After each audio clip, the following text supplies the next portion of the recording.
Hey, what's going on, guys? It's me, Juan Pablo from Most Important Business at mostimportantbusiness.com. Mr. Cash Flow, Mr. Passive Income, the People's Mentor. I got what you need to see. Thank you guys so much. I appreciate that. For you joining into our channel, we appreciate your viewership. The topic of discussion for today is credit card tips.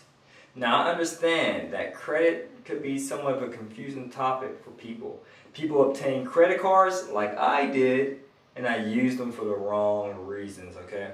So let's get into it. The uses of credit cards, right? Credit cards are unsecured debt, meaning there's no collateral. Meaning, like a mortgage, the mortgage is collateralized by the asset, which is the house. So if you happen to default on your payments, you miss payments, you don't pay, they can foreclose and take the house. But with credit cards, if you happen to default, they take nothing of yours, none of your property. So you might be thinking, oh, that's a great thing. I can charge them up and don't pay them. No, it's not a great thing. Why? Because it affects your FICO score. It affects your credit score. And your credit is your most important business. You incorporated, are your most important business. I have another website, 100percentfinance.com. We talk a lot about credit cards, more so for real estate investors like me.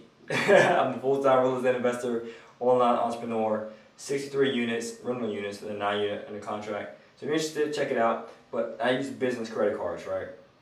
So you see it's a big stack of credit cards. I prefer to use them for income producing reasons, to gain money. So do not use your credit cards, my friend, for consumer purposes. Meaning, hey, I want to use it to buy new clothes, for meals, and so forth. No, you don't. You don't want to borrow money just to satisfy your lifestyle. You want to borrow money to buy an asset that will satisfy your lifestyle. Like real estate. If you're interested, just let me know. You got my book, Quit Your Day Job, if you're interested. People, it's a real estate blueprint on how to replace your paycheck with passive income, okay? So let's get back to it. So the uses of credit cards for obtaining additional income producing assets, for acquiring them. And it's also useful for emergencies, for growing your business. So if you're using a credit card for consumer use, only use it. If you're not interested in business, that's fine. Only use it just for emergency purposes only. Do not use them for, oh, I would love to have these new shoes or this new purse. No, that'll get you in trouble. That's how I got in trouble in having bad credit, right? It probably was a good thing if that was the case, I probably would never started this blog anyway. So a good thing I did mess up and get bad credit so I can show you not what to do, right? So you're like, oh, thanks, Juan Pablo. But yeah, back in the days, college days, I would just charge it up, taking girls out to Applebee's for that 2 for $20, buying the new Jordans. And then my job, unfortunately, it let me loose. And I had a decision, okay, the money I have available, do I pay rent or pay these credit cards? I don't know, I'm going to pay rent. And no, my credit took a hit. So I don't want your credit to take a hit, my friend. I want your credit to be looking pretty, Holly Berry pretty, so fine, so sexy to the banks. You're an attractive borrower that they can't deny you for any credit, right? And I know how it is. I had that garbage, below garbage credit. But I want you to have that high, pretty credit, that high FICO score, 720 and plus, if you want to know specifically what I'm talking about, okay? So for usage, you can use it for anything, but I prefer you to use credit cards for emergency purposes. Only if it's for, if you're not interested in using them for business use. But if you are, use it for business use as well, for income producing reasons. But other tips, don't ever close them. Why? Because the credit bureaus, TransUnion, Experian, Equifax, they have great value on the length, the age of your accounts. That's how they determine your FICO scores, the age of your accounts, the length, how long you had to open. So even if you have good credit standing, do not close it. Like I made that fatal mistake. I had an Old Navy credit card, I think. It was one department store credit card. I said, well, I don't shop at Old Navy really. What's the point of having this card? I'm just going to close it. But I didn't realize my FICO scores took a dip simply because that Old Navy department store credit card, not a major credit card, but department store credit card, had age on that account.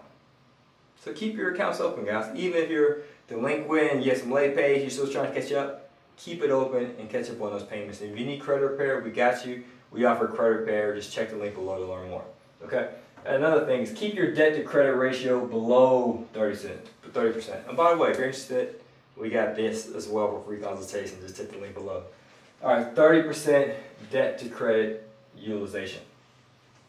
You want to keep your credit cards below that threshold.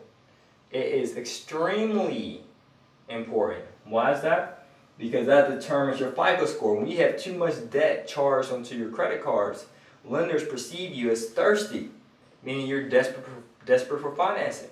And if they see your credit cards are maxed out, you're using above 30% utilization, they're hesitant to lend to you. So for example, if you have a $1,000 credit card with Bank of America and you have $300 charged, 300 over 1,000 is 30% debt to credit ratio. That's good.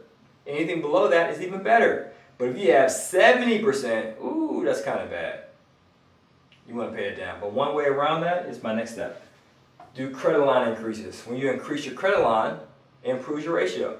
So let's say 700 over 1,000 is 70% debt to credit ratio. But let's say you were able to increase that limit to a higher amount. Let's say you were able to increase that 1,000 credit card, 700 over 1,000, to 1,400. So 700 over 1,400 is now 50%. It's still not 30, but it's better than what it once was, which was 70%, 700 over 1,000. So if you just ask for credit line increases every 6 months, that will improve your score. Just make sure you ask them to do it as a courtesy without running your credit. Sometimes they'll say, yo, I'll do it. Sometimes they'll say no. It depends on the creditor, the account representative, the customer service representative, but at the end of the day, it doesn't hurt to try, okay? So request credit line increases every 6 months, okay? And now I'm checking here, check them monthly every 30 days. I want you to check your credit cards. That's a huge tip. Most people don't do that because this is what you do.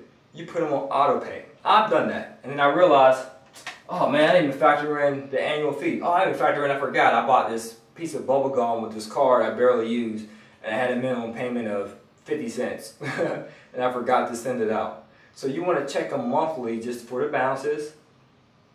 See what the minimum payment will be. Also to see if they have any special promotions. To increase it, to give you cash in your account, if you want to use it for business use, and so forth, okay? Alright, and for tips, if you want more credit cards, especially business credit, because these credit cards the accounts do not show up on your personal credit, I say apply at the link below to learn more. As always guys, this is to your success. Continue to earn passively, live passionately, and do something about your credit. Get it fixed. You are your most important business. Alright, you incorporate it. So you run your business properly and efficiently. Peace.